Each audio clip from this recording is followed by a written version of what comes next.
Hi, y'all. I'm Kristen, and I am a former toxic girl. Hi, Hi, Kristen. Kristen. I'm Aisha Thalia, and I am a reformed toxic. Hi, Aisha. My name's Dee Dee, and I'm a former toxic girl. Hi, Dee Dee.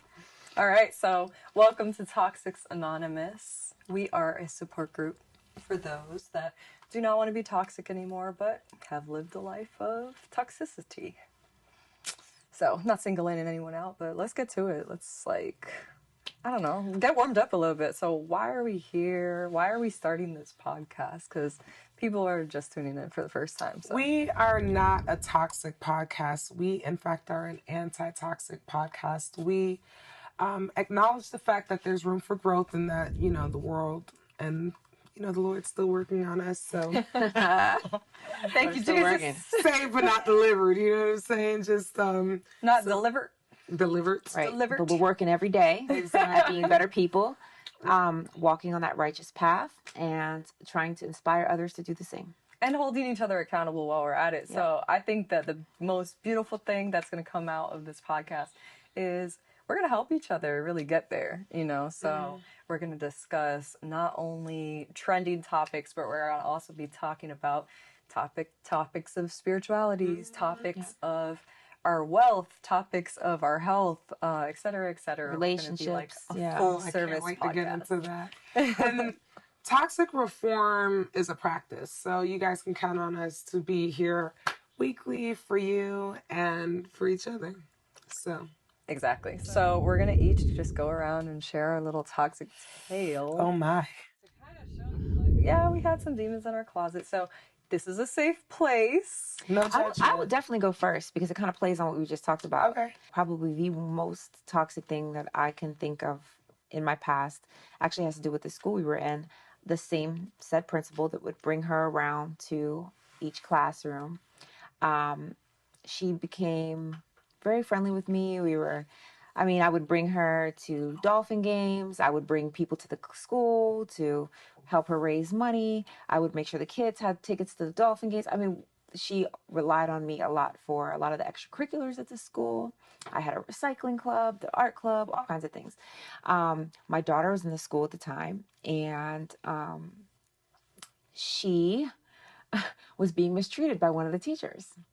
And because she was mistreated by one of the teachers, the principal immediately thought that I was the problem and told me that I could not move my child out of the room because she was in a gifted and it was the only classroom available. So I said, you are going to move her out of that room or it's going to be a problem. And she said, no, I'm not. It was definitely a threat. She's like, I'm not moving her. I promise. And I said, well, then I'm not going back to the room to teach. And she's not going into that old classroom because this woman really was abusing her. She was mentally abusing her. So I was like, well, I'm going to have to call her dad to come get her. And at the time, her dad, who played football, had his day off. And when he got to the school, she told him, I never told her to tell you to come get her. She absolutely told me to tell him to go get her. And I'm like, why would you have him come all the way up here on his day off? She's like, I told her she could put her in another classroom.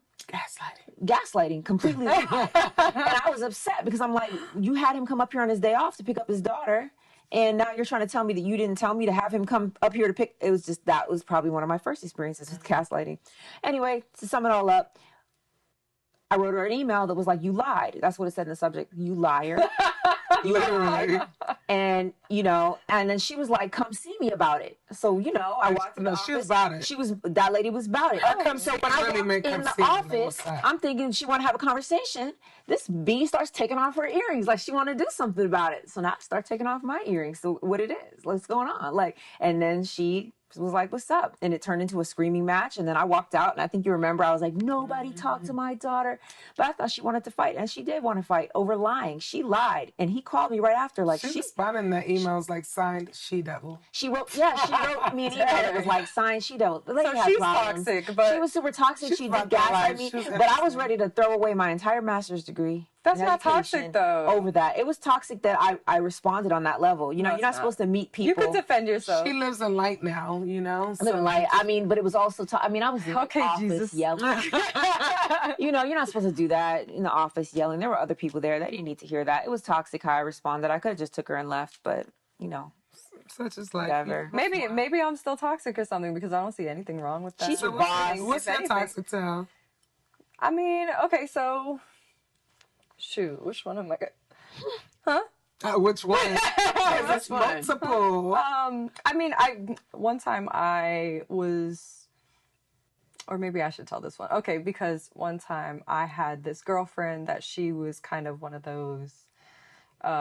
She would try to, I don't know, get the attention of any man that gave me attention, or anyone for that matter. And I think it just kind of felt good for her to feel like, hey, we could get the same kind of men. Which is fine. I don't operate that way, nor do I sleep with men that have dealt with friends that I have dealt with. I don't deal with, so I'm just like talk about that. so far removed from that.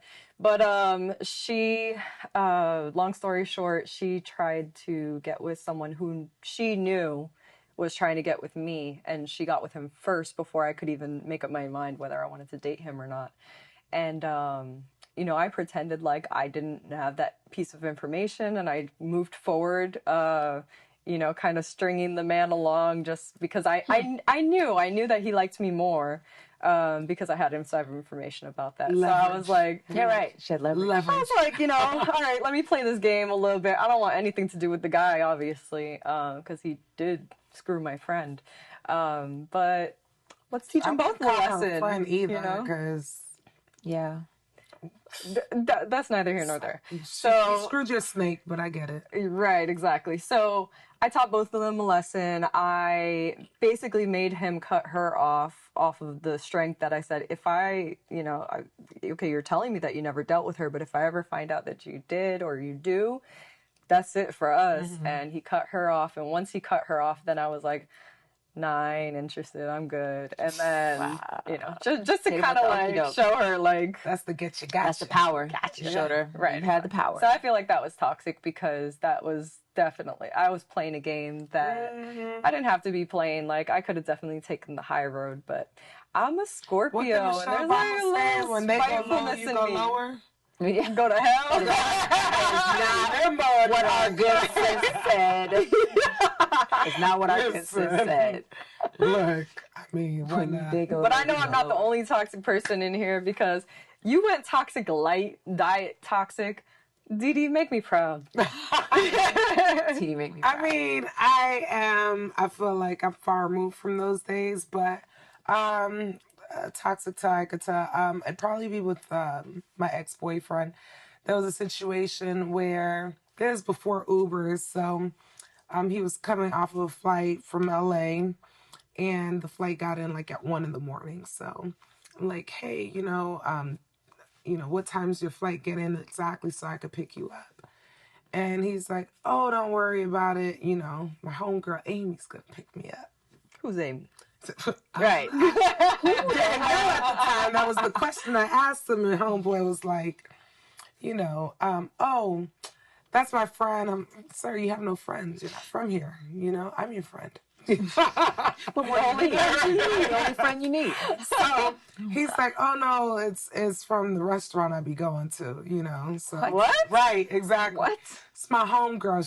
She's already in the area, so you don't have to worry about. So I lived in. Are we toxic for saying that guys can't be friends with girls? No. Because I think they can. I have best friends that are, but what I know is you got to be grandfathered in. You know what I'm saying? This is the first time you're hearing about Amy. I ain't no Amy, right? So I'm sitting here. Okay. I'm telling my homegirl, oh, he think. I'm literally in the group chat like, he got me fucked. Exclamation point. Right. So they're like, oh, well, you don't want it to seem like that. Look, delete all that. I ain't hearing none of what you, because this is what I'm about to do. So I let them know real quick and simple. I was like, it's cool. Look, tell Amy she can pick you up, but I'm going to be there at the same time. And you decide who car you want to go in. And whatever you decide, that's cool. Make the decision that's best for you. Wow. So that's genius. Pull up to that. Everybody's like, don't do that, because what if you don't go in your car? But like you, I knew. He knew better. I know he liked me more than you know what I'm saying? So long story short, pull up, gets off the flight or whatever. He knew not to tell Amy to. Oh, listen, Amy wasn't there. Okay. Amy, he told Amy delete all that. Amy wasn't there. he come in the car, and so I'm like, hey, how was your trip? And he quiet, he being short with me. I said, first of all, I'm a teacher at this time too. I'm still a teacher. So I'm like, I came at 1 a.m. to the airport. You got me messed up. If you think you're going to have an attitude, get out my car. Oh my God. Like, you need to get out the car. So he's He like, had an attitude when he got in the car? He had an attitude. But I checked it. He was like, I kid. Because Amy went in there and I was all he had at the time. So I eliminated all his options. And then I let him feel isolated at the same time. Like, sir, I can kick you out of my car. Right. At any moment, you are at my mercy. To get in the cab or whatever. But at this point, he knew I was like, yeah. So that's probably he knew what you were on by then. Yeah, I was like, yeah. At this point, I was like, sir. You know, I feel like that was just so thoughtful of you to pick him up. It was. That's hard. But men don't be appreciative, and That's things toxic they of feel them. like when they feel like they got Crazy. options and stuff like that. Like he said it real casually too. Like, oh, Amy got this. Homegirl Amy gonna pick me up. I would think maybe he was trying to think of you since you had to get up early. No, he was trying to think of him, and he thought he wasn't trying to play smart. devil's advocate. See, that's why I like when men tell the truth, you know, and I tell them, be transparent. You know what I'm saying? I love it. Right. That was that get you, got you. Get you, got you. Tell me the truth, you won't be in trouble. Yeah, I swear. Because you could have said anybody came to pick you up. Right, you know? but you're going to say Amy. This man told the truth and said, Amy. I didn't even want to pick him up. I wish he lied to me. Right. I would have said, sleep. Go ahead and lie. Right. At that Keyshawn point, is picking you up. Right. Cool. And guess what I'm going to do? I'm going to stay in my bed cozy like a burrito. But this fool going to tell me, Amy, I got to show you. Who's Amy? Who's Amy? Who is Amy? Who's Amy? Why are we just now meeting Amy? You know what? I would have probably, my former toxic self, because obviously I don't do things like this anymore. But like, I would have definitely used Amy for a lot of petty shit. I'm hungry. Where's Amy? Amy's not bringing you food? Oh, what? To support your, I don't know what he got going on, and support your play. Where's Amy at? Like everything, I'm gonna be asking about Amy. Right. Period. No, but yeah. Anyway. I mean, I'm better than that now. But I found it real interesting that you were talking about kind of a frenemy. You know, like frenemy. That's the word of the day. What is a frenemy? Right. Yeah, so is there an actual definition to frenemy? I mean, in the dictionary. Probably maybe in the Urban Dictionary. Yeah, definitely in the Urban Dictionary. But like, friend, there's so enemy. much things that are right. Let's talk the root word, the prefix.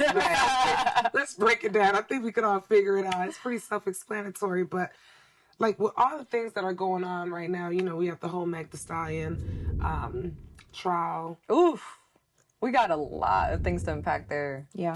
There's a lot in terms of, like, the big umbrella is, I think, you know, the big umbrella loyalty, friendship, patriarchy. Patriarchy is a big one. You know, there's a lot going on. I mean, okay, so let's take it from the top. Okay. So what are the facts? I mean, we don't have a verdict yet, and possibly we might have one tomorrow. Mm-hmm.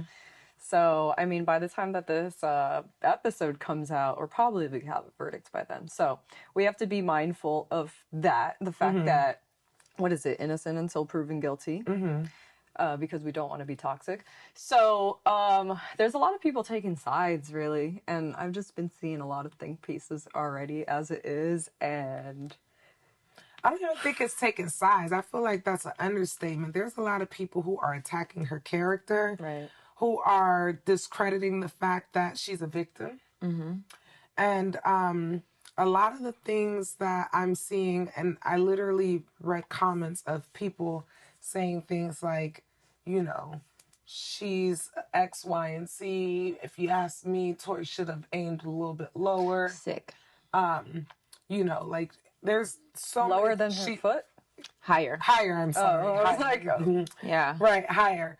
But just saying things like, you know, she's a snake, she's a rat, you know. I feel like they low-key can't wait for Tory to be proven not guilty, if that is even a outcome, just so that they could feel vindicated, exude what they want to say already. You know, well, because I mean, they're saying it regardless. They've been definitely, there's been a Megan hate train for a minute now. And I've been seeing it in the comments as far as like any music that she releases, they say, oh, she can't do anything else. Like, all she's doing is twerking, da da. And it's so crazy to me because I remember when she first came out, people were showing her all kinds of love. As like, they should. She's talented. There was Driving the Bow, and like she had Hot Girl Summer, and you know, whatever she'd be making up. It was very trendy to like Megan. And then all of a sudden it was like, it took a big turn. And I don't know if, I mean, me just being kind of, you know, using all of my context clues here, I feel like ever since the fallout between her and her label, things just started coming out. And I feel like she made some enemies, and sure enough, they are. Yeah. It's a good old boy system. Yeah. It is. You can have powerful enemies that are going to work to take you down. Again, patriarchy works against us, not just with the men bashing the women, but also women bashing women, which is internalized misogyny, because they feel that their proximity to like if they can side on the side of men, that's going to make them acceptable and accepted by men, and that gives them power. So a lot of times you'll see women saying the same things, if not even sometimes worse than men, about other women, thinking that gets them some kind of pass with the men, and that makes them, it's a bunch of pygmies. It's a bunch of pygmies to like dumb it down. But what's really sad about that is that this has turned into a situation where her character is on trial and not the actual person or people who may have been responsible for injuring her. We don't see that same level of vitriol and hate when it comes to a man who is a victim, especially a Black man. We have a lot of that.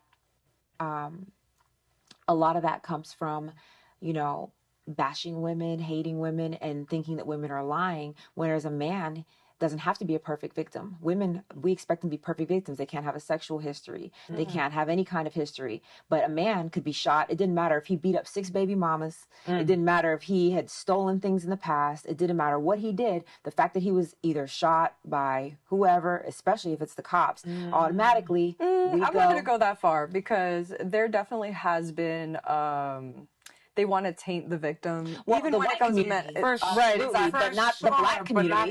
Not our community. Our community has come out against women, but we would back.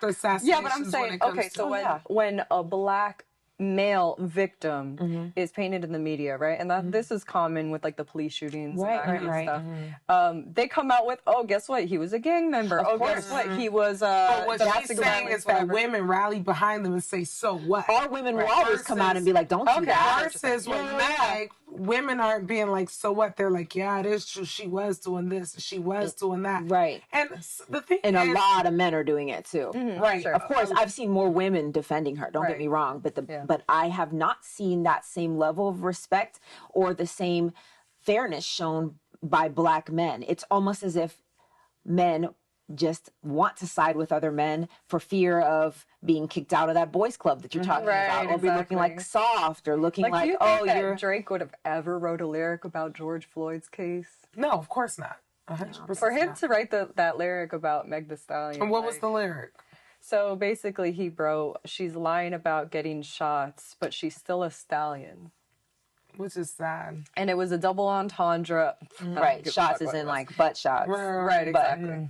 But even that doesn't even make sense, because Meg is natural. So it's like, why even try to equate the two? He clearly knew what he's doing at that line. It's just sad, and it's so divisive. I hate seeing things that divide Black women and men. I hate seeing things that divide people altogether, but I especially hate seeing things that divide Black women and Black men, because already there are so many other things that can tear us down that we don't need to see that division in our own community, and so much hatred shown toward a victim. She might not be a perfect victim, but what victim is a perfect victim? And if we can't at least acknowledge, because at first it was she wasn't even shot, she's lying about that. Right. Now we know she was shot. Now we know somebody had to shoot her. She didn't shoot herself. And the thing about the lies is, you know, she did lie, not on the stand, but, you know. And so did Tory. I'm going to lie too. I'm going to be honest with you. Like, of course.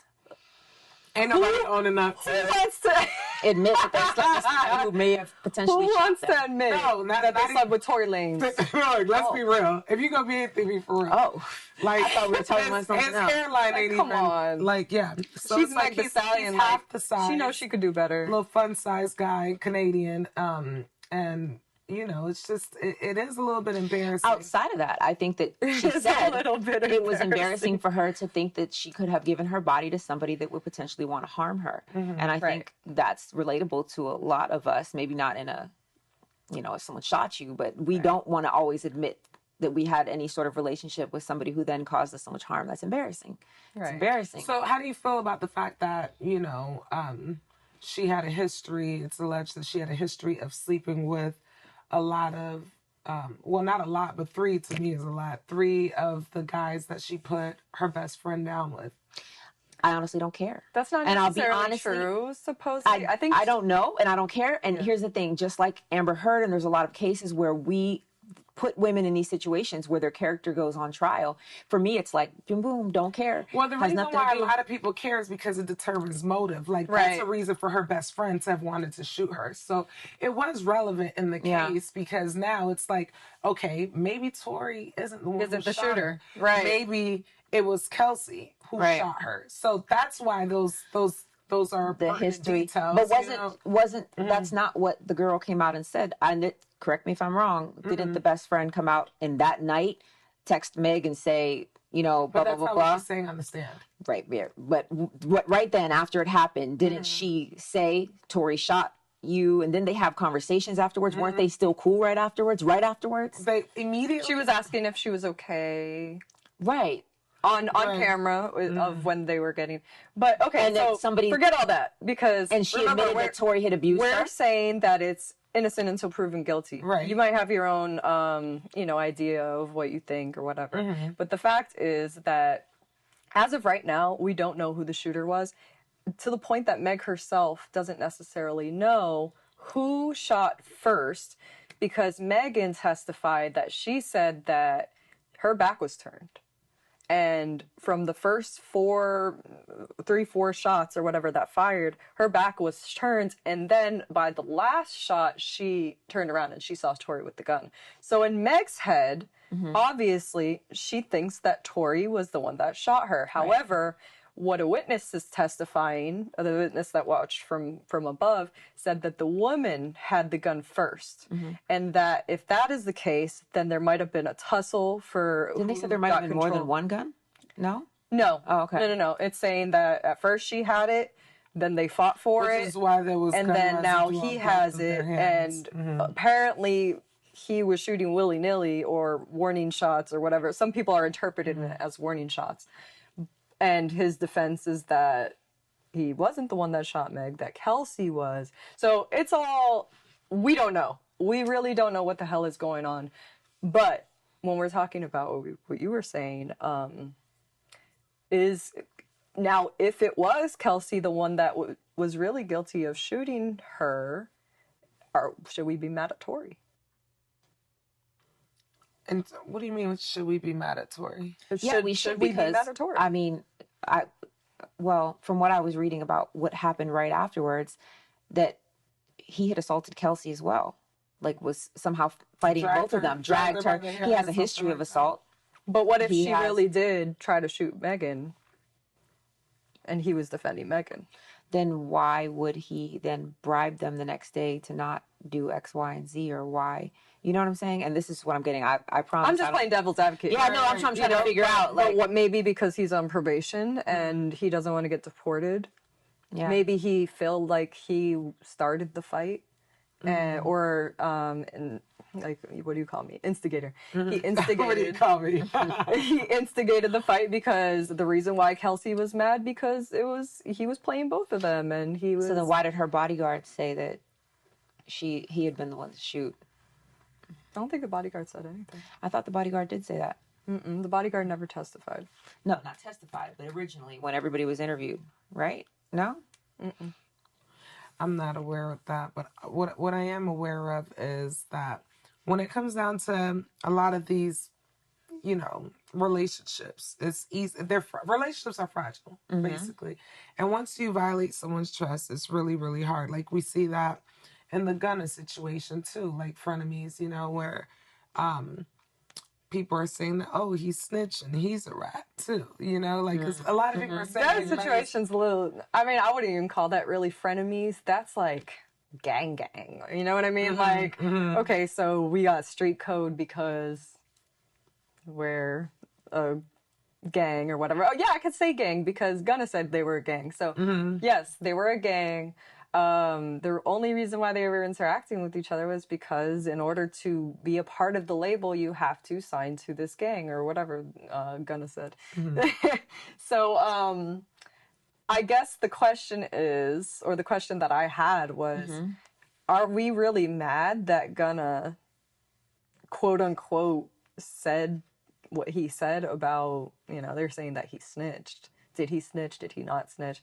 And if he did snitch, why is it expected that he don't... Why is it expected that he doesn't snitch on somebody who probably would set him up to get killed in another situation?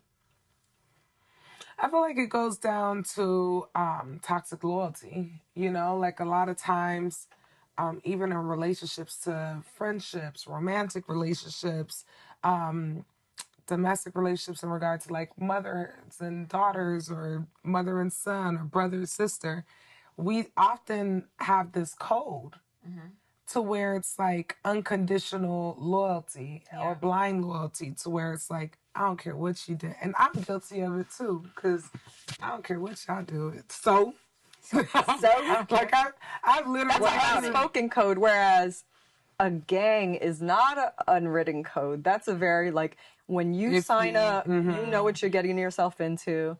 It's, you live by the code, you die by the code, right? So, I don't know. What do you I mean, I'm not a street girl, so I'm not a street girl. I'm not either. I'm listening intently. It's not my jurisdiction, but at the same time, I'm kind of like, I don't think he did anything wrong because... So you'd sing like a canary if you ran? It depends on who it's for, right? So, like, okay, if it's my family, my brother and sister, I ain't saying shit. Just like when we were kids and it was like, I mean, one of us did something. Who did it? You know what I mean? But if we're talking about... But ass whooping is very different from 20 years in prison. Right. But if we're talking about old girl that, tried to snake me... Yeah. I'm talking. She did. Who did it? So you like canary. You know what I mean? No, they ain't know. It was her. She gonna see me sing too. Listen, funny. So I don't know. I just feel like a lot of the, like with the 6ix9ine situation. So they were so mad at 6ix9ine because he did sing, or allegedly he sang whatever, and they were setting him up to get killed.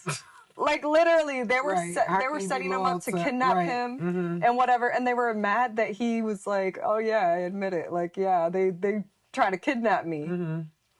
So how is Meg snitching in this situation? They're calling her a snitch. They're saying, how is she snitching? It's ridiculous. She's a crime victim. And Literally.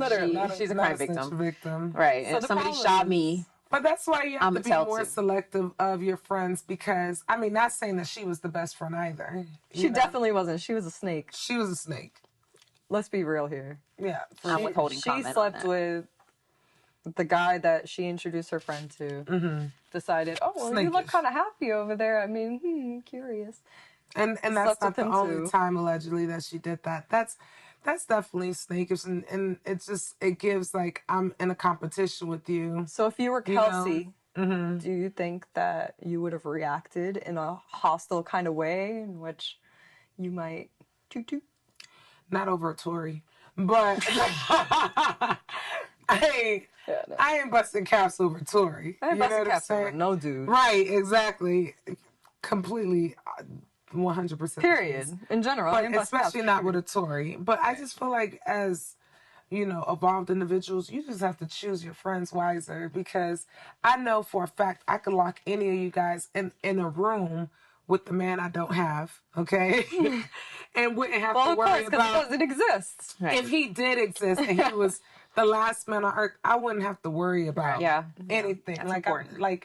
I won't have to be like, oh, I can't run out the house because my man is Right. with you or Right. you. Like, you know what I'm saying? So these are situations where, like, we've all been around each other's man and there's never been any issue. You have to know who you're vibing with and stop putting people in your circle when they're really not in your circle. I just feel like it sucks for Megan because yes, whereas I feel like she's not perfect, she definitely made a mistake in well, not a big mistake, but she made a bad decision. But at the same time, during the time, I have to be empathetic because she did lose her mom and she was going through a period of transitioning, period of grief where she was very vulnerable. She was drinking a lot, making a lot of bad decisions, making a lot of bad friends, link ups. She was basically interacting with everybody. And I feel like that's probably the first mistake that she made because she wasn't really protecting her peace and like grieving. You gotta be more exclusive than that. Yeah, you know, she was friends with everybody. And then all of a sudden, it was so many people at the same time that were able to turn on her because she opened that many people into her life. And that's just such a dangerous game, you know? So I feel like it's just hard as somebody with substance, like with status, to date.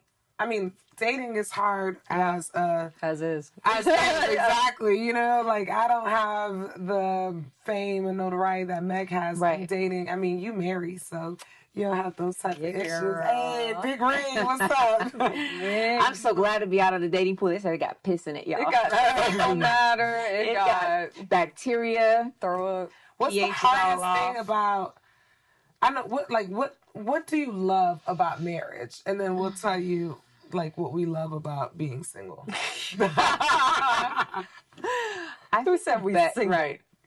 Right. I think the best part about marriage for me is just having that person that's your person that you come home to, that's your teammate. I think it's great. We're both independent people, but we have each other, and it's great to have that support system. It's one great team, one to dream. right. Like I mean, we still do our own things in terms of like we have our own lives, but we were full and whole individuals before meeting one another, and meeting each other only made us each better. And I think, you know, he lifts me up when I need it. I lift him up when he needs it, and we take turns. You know, sometimes we both down at the same time, but we got each other, and I think that's balance. It's a good so well. It's a good feeling to have that person that you know has your back, and like, you know, that's gang. That's gang. Here, right, And you have a great relationship. I mean, outside looking in, obviously, but you know, I don't think that he gets in the way of who you are as a person in general. Where I could feel never like, marry anybody that did that. Yeah, like I think that the whole Red Pill podcast people, they are very adamant that they think that that's like an anomaly. It can't happen. Oh yeah. That when a woman, if a woman wants a man of a high value man or whatever, that she has to change everything about herself. That she that has ain't never to dim stopped no herself down. show. Never stop. Yeah, and one thing that I really love about Aisha is you gonna see those bikini pics, like, and the comments, you gonna have some red people that are gonna be trying to project their own insecurities onto her, and she handles them so well. And It doesn't work for us. I mean, everybody has to have what works for them. You need to go after what works for you. You cannot be mad if you choose somebody who lives this life. Not to say that in marriage you can't make concessions and say, this might bother me, this might bother me. Okay, so you change a little bit here. But you can't go after somebody who is a full, complete adult that has lived multiple lifetimes, so it feels like it, and then say, I just need you to change. No, you go after what you like. Rob likes what I do. I like what he does. He likes who I am. Yeah. He supports what I do. So it's like, it's not even a question. And he's not insecure about it. You don't have to be insecure. And that's the thing. It's that simple. There's somebody for everybody. And I'm so big on that. There's somebody for everybody. Whereas I do think that you have to be cognizant of the decisions that you make because it may limit the attention that you get, or it may amplify the attention that you get. You know, that's not the question. But the question is, there's somebody for everybody. So just because you chose this lifestyle doesn't mean that you're never going to find somebody that doesn't support it too.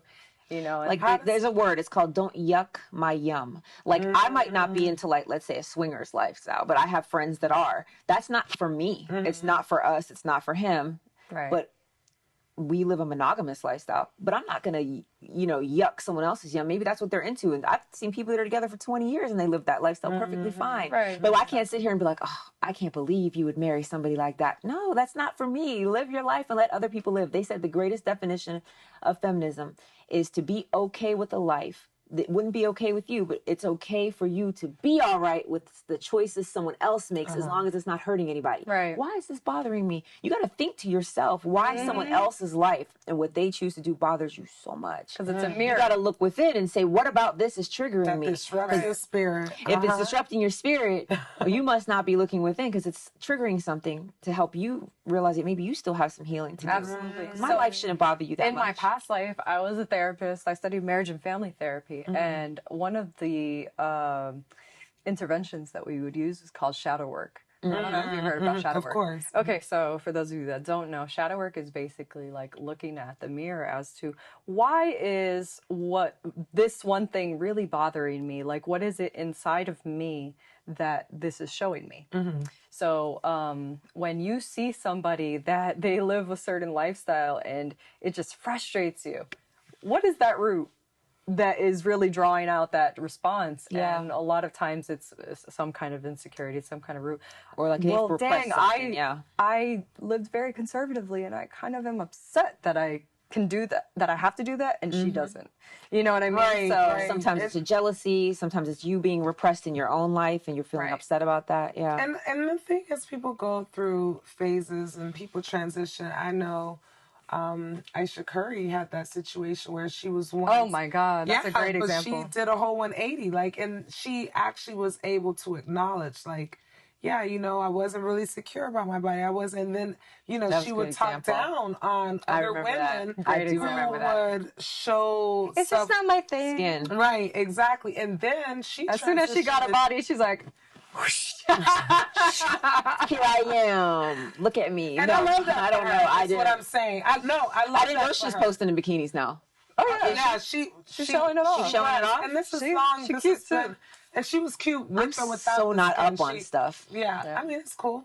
So, but she did. Did she come back and did she apologize for the way that she? Not necessarily apologize, but She acknowledged that she was insecure. Okay, and that her insecurity was basically the root of her judgment. And remember, Okay, she was exactly. also Which is like a church true girl. for everything. 99% of the time. Right. So The root of your judgment is the reflection of how you see yourself. And that's why I personally do not take things that other people feel about me personally at all, because it's not about you. It's a about lot of me. projection. It's a lot of projection. If you do, you would go crazy. You would literally go crazy, internalizing everything that someone has to say about you because you're not living the life they want you to, and you've somehow failed them and their expectations, and you're not even someone they know. How do you have expectations when you don't even know me? Right, Exactly. That leads to disappointment. You're just going to be really disappointed because you don't know me. Life gets so much easier when you find out that everybody is just projecting half of the time. Right. I feel like I can't wait to get into other episodes because we're going to talk more about relationships. We're going to talk more hot topics. We're going to talk more about just everything in general. I'm super excited. Every single episode, we're going to close out with the toxic, not toxic. Okay. Where we pick a song and we think about whether it's blatantly toxic or subtly toxic or not toxic at all, you know? And one song that I was thinking about, since we're in the holiday spirit, is Baby It's Cold Outside. Very unassuming song where, we have this chick that, She wanted to go home. It's a duet. Right. It's very First rapey. of all, it's a duet, and a lot of people have covered it, so I can't even get to the point of who originally sang it. It's rapey. But let's pull up. Hold on. It's very rapey. what? Rapey. It's a very rapey song. We just go line by line. Y'all want me to sing? You could be the girl, I'll be the Who man. wants to be? Really? Let's All go. right, let's do that.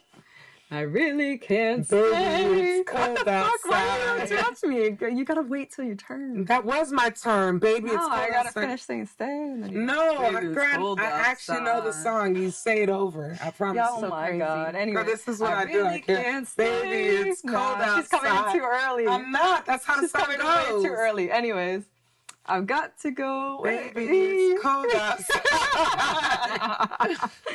This evening She wanted to go has home. been- You She gotta was ready say to so go. very bright. So very No, he's nice. I hope you do. Girl, sing this part. Hoping you do. Hoping you drop in. Go ahead. So very nice. I'll hold your hand there just like ice. Aww.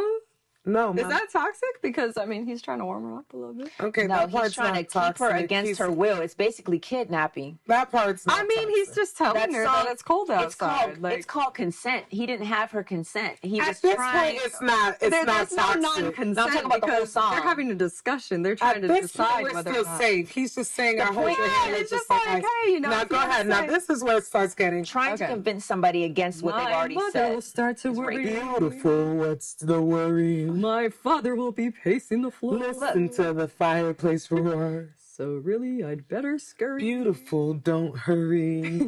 But maybe just had a drink more. I put the records on while I pour. So she kind of want to stay because She said she's gonna have another drink. Maybe we'll have one more drink. So I have a she's different still- take on that. She's still not. Okay, we got to Then what's your take? I mean, what's wrong with this My so take far? is that a lot of times women have a hard time finding their voice, and it can be like you're coercing them into something. And I know, I remember that that's happened to me before, where you don't really want to upset the person because you don't really want to offend them by denying. But then you're like, you know what you want, and you're trying to say it. A good man would say, I respect that. Let me help you get to your car. Let me walk you home. Not keep trying to convince you about something that you've already clearly feel uncomfortable So you're about. saying he's doing And so too much. sometimes, a lot of times, even with rape victims, they'll say, well, you never actually said no, but you might be like, maybe later, or maybe I can. And then you don't even, maybe I can't is a no. I don't really think I'm ready. No. Can I please leave? That's a no. And I think should we encourage our young girls to learn how to stand in their no's firmly? Yes. However, it's coercion. Let's keep So going. it's coercion at this point. Okay. Rapey. Ooh, look, that leads us into Rape, I rape, had to rape. say no, sir. Oh, Wait, where are we? maybe actually we're here. Go ahead. Let's skip it. I ought to say no. Mind if I'm moving closer? And that. to me, at that point, now it's toxic because she's saying out ought to say loud. no. She said I ought to, but she doesn't say no. She said I should. I ought At to. that point, she's saying She's saying she putting should enough, say she's no. putting Saying, enough I wanna doubt say out no, there but that I'm she's so uncomfortable. And if people are expressing that they have any discomfort, the proper thing to do is to just let it go. Okay. Thirsty Bro. ass. Oh, but Wait. it's cold outside. I feel like you're right. It's definitely a toxic song. I feel like we're all in agreement with that. You know, Terrible I song. mean, at least I'm gonna say that I tried. Like, bro, Terrible song. she just gave in. it's a terrible song, and we sang it so often, willy nilly. Like, you know. I think it's Hear it toxic often, yeah. that was even put out. Well, you Like, know, who- things change so much about what's acceptable versus what's not. Like now, like with this Me Too movement, this would have never fly. Someone would have been like, but you Right. know. Consent is key. And we have to teach our kids, hey, listen, we have to teach our young men, listen, no doesn't always sound like no. It can also sound like I'm not Maybe. comfortable. Please stop. Maybe another time. These are all things. No, I don't know. Maybe do. So this is why podcasts like this is important. I'm so excited to keep on coming here and sharing things with you girls. Thank you guys for tuning in, and we've got to ask you guys to please like and subscribe so that we could share this podcast with as many people as much as possible so that we can grow and you can grow with us, of course. And we'll be looking forward to reading your comments. If there's anything that you'd like us to discuss, please let us know. Sounds good. All right, Toxic Anonymous, meeting adjourned.